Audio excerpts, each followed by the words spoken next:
ইন্না আউওয়ালা বাইত উদিয়া লিন নাস। উদিয়া লিন নাস শব্দের অর্থ কি? উদিয়া মানে কি করা? নির্মাণ করা, তৈরি করা। নাস মানে কি? মানুষ। তাহলে লিন নাস লামটা হলো কি? জন্য। তাহলে উদিয়া লিন নাস মানুষের জন্য নির্মাণ করা হয়েছে। সুবহানাল্লাহ জোরে বলুন। আমার তেলাওয়াতকৃত আয়াতে আল্লাহ বলেন ইন্না আউওয়ালা বাইত, দুনিয়ার প্রথম ঘর হলো বাইতুল্লাহ। সুবহানাল্লাহ, আলহামদুলিল্লাহ। মুআজ্জাজ মুকাররম উলামায়ে কেরাম, সর্বস্তরের সম্মানিত সুধী মণ্ডলী, আল্লাহ পাকের দরবারে শুকরিয়া যে আল্লাহ পাক আমাদের সকলকে শাওয়াল মাসের দ্বিতীয় জুমায় দেশ গ্রাম থেকে আমরা সকলেই দেশের বাড়ি থেকে ঘুরে ফিরে বন্ধের ছুটিতে আমরা বাড়িতে দেশেতে সময় কাটিয়ে আবারও আমরা কর্মস্থলে হাজির হতে পেরেছি। আল্লাহ সুস্থতার সাথে নিরাপদের সাথে আমাদের সকলকে কর্মস্থলে পৌঁছায় দিয়েছেন বা যার যার গন্তব্যে পৌঁছায় দিয়েছেন।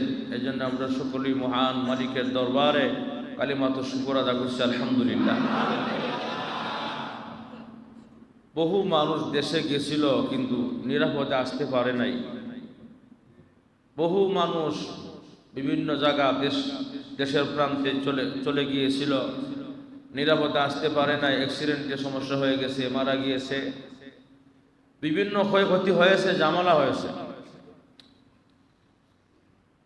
কিন্তু আমাদেরকে আল্লাহ পাক সুস্থ মতো নিরাপদে পৌঁছায় দিয়েছেন। বেজার না খুশি? এখন আল্লাহ পাক আমাদেরকে সুস্থতার সাথে মসজিদ পর্যন্ত পৌঁছায় দিলেন। আল্লাহর গোলামি করার জন্য পবিত্র গড়ে আল্লাহ পৌঁছায়া দিলেন। রবের কুদরতি কদমে সেজদার জন্য পাঠাইয়া দিলেন।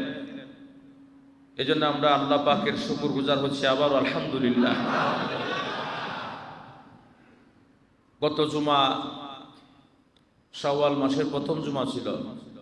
আজকের জুমা হলো শাওয়াল মাসের দ্বিতীয় জুমা। শাওয়াল মাসের পরের মাসের নাম কি? জিলকদ। এরপরে কি? জিলহজ। রমজানের পর হলো শাওয়াল, তারপরে জিলকদ, যারপরে কি? জিলহজ। রমজানের পরের মাস যেই মাস শাওয়াল মাস, এই মাসকে হজের মাস ঘোষণা করা হয়েছে। সুবহানাল্লাহ। শাওয়াল, জিলকদ, জিলহজ এই তিনটা মাসকে হজের মাস বলে আখ্যায়িত করা হয়েছে। যদিও জিলহজের 10 তারিখে হজ, কিন্তু শাওয়াল মাসকে হজের মাস বলে ঘোষণা করা হয়েছে। গত বছর আমরা শাওয়াল মাসে আলোচনা করেছি, বাইতুল্লাহর আলোচনা, হজের আলোচনা। আসলে এগুলো বারবার মুযাকারা করাইয়া দেওয়া, মনে করাইয়া দেওয়া, মানুষের ভিতরে, মুমিনের ভিতরে ঈমান স্পৃহা তৈরি করে দেওয়া। হজ এমন এক জিনিস, এটা আল্লাহর সাথে একটা আলাদা প্রেমের সম্পর্ক। যারা হজ করে তারা জানে, তারা বুঝে যে কি পরিমাণ একটা মজা। যে যায় না সে কোনোদিন বুঝবে না। আর যে ব্যক্তি জীবনে কাঁচামরিচ খায় নাই, তারা যদি বলেন কাঁচামরিচ খুব জাল, কাঁচামরিচ খুব টেস্ট, হ্যাঁ কি বলবে? হোয়াট ইজ দিস কাঁচামরিচ? কাঁচামরিচ কি আবার? যদি বলেন যে ভিতরে মুখে ঢুকাই দিলাম, কামড় দাও, তখন করবে না ঠিক আছে, জাল যখন বুঝছি। তো হজের সম্পর্কটা একটা প্রেমের সম্পর্ক। এটা যে করছে সে বুঝে এই প্রেমের কি মজা। যার সামর্থ্য আছে প্রতি বছর যাওয়ার মতো, সে কোনোদিন বসে থাকে না, দৌড়ায়া পাগল পারা হয়ে চলে যায়, গিয়া লাব্বাইক লাব্বাইক শুরু করে। এমন একটা ঘর আল্লাহ পাক নির্মাণ করলেন আমাদের জন্য। আমাদের জন্য না অন্য কের জন্য? কার জন্য? আমাদের জন্য। আল্লাহ নিজে বলছেন ইন্না আউওয়ালা বাইত উদিয়া লিন নাস। উদিয়া লিন নাস শব্দের অর্থ কি? উদিয়া মানে কি করা? নির্মাণ করা, তৈরি করা। নাস মানে কি? মানুষ। তাহলে লিন নাস লামটা হলো কি? জন্য। তাহলে উদিয়া লিন নাস মানুষের জন্য নির্মাণ করা হয়েছে। সুবহানাল্লাহ। আমার তেলাওয়াতকৃত আয়াতে আল্লাহ বলেন ইন্না আউওয়ালা বাইত, দুনিয়ার প্রথম ঘর হলো বাইতুল্লাহ। সুবহানাল্লাহ। প্রথম ঘর দুনিয়াতে আল্লাহ প্রথম ঘরটাই দিলেন, যে ঘরটা হলো খানায়ে কাবা, বাইতুল্লাহ। খানায়ে কাবা কয়বার ভাঙ্গা হয়েছে, কয়বার নির্মাণ করা হয়েছে, আমি গত বছর বলছি বিস্তারিত। এগুলো বইলে আর সময় নষ্ট করতে চাই না, শুধু একটু মনে করায় দেবো আপনাদের বিভিন্ন বিষয়ে। যারা আমরা হজে যাওয়ার সামর্থ্য আছে তারা যেন হজ থেকে গাফেল না হয়ে যায়। বেশ কয়েক বছর আগে হজের টাকা খুব কম হইলেও চলতো, 2.5 লাখ 3 লাখ 3.5 লাখ করে যেতে পারতো। এখন আর 3 লাখ 4 লাখ হবে না, এখন আর বাইরে গেছে দ্বিগুণ। কয় গুণ? দ্বিগুণ বেড়ে গেছে। এই জিনিসটা আমাদের বুঝে আসে না, এত বাড়া কেন বাড়ে? ঠিক না? একটা বিমান ভাড়ার কয় টাকা? টাকা খাওয়া 1 মাস কয় টাকা? এত টাকা 6 লাখ 7 লাখ টাকা। হ্যাঁ, এটা একটা চিন্তার বিষয় আসলে।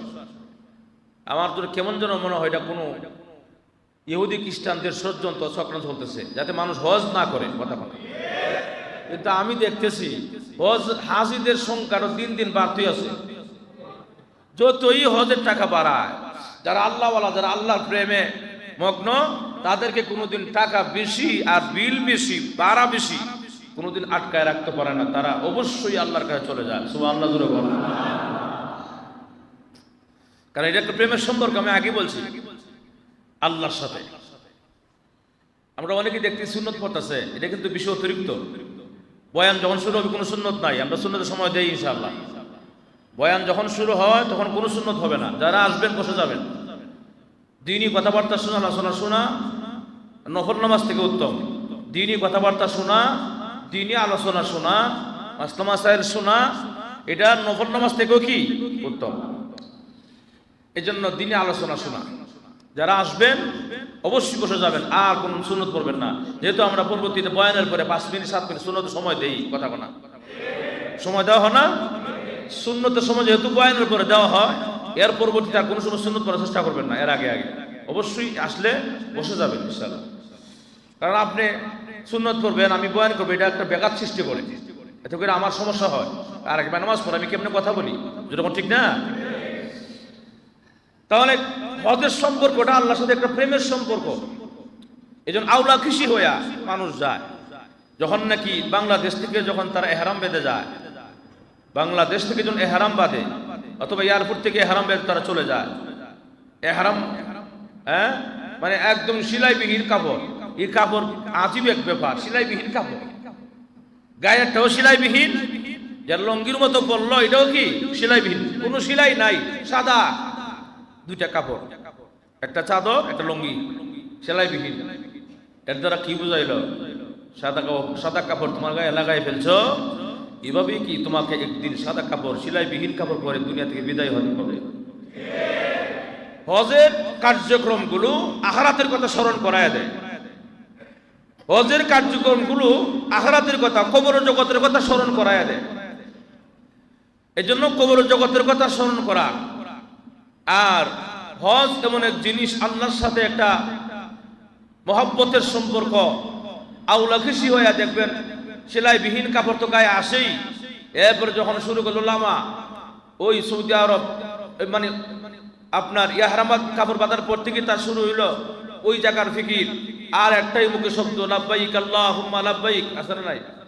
লাব্বাইক লা শারীকা লাক লাব্বাইক ইন্নাল হামদা ওয়ান নি'মাতা লাকা ওয়াল মুলক লা শারীকা। আছে না নাই? এই যে শুরু হইলো পড়া, পড়তে আসে পড়তে, এইভাবেই গিয়া তারা আওলা খুশি পাগল বেশে খানায়ে কাবা বাইতুল্লাহর সামনে গিয়া এই দৌড় শুরু করে দেয়, লাব্বাইক আল্লাহুম্মা লাব্বাইক। দৌড়ে আর লাব্বাইক লাব্বাইক, আল্লাহ আমি তোমার কাছে হাজির, আমি তোমার কাছে হাজির, তোমার ঘরে হাজির। সুবহানাল্লাহ।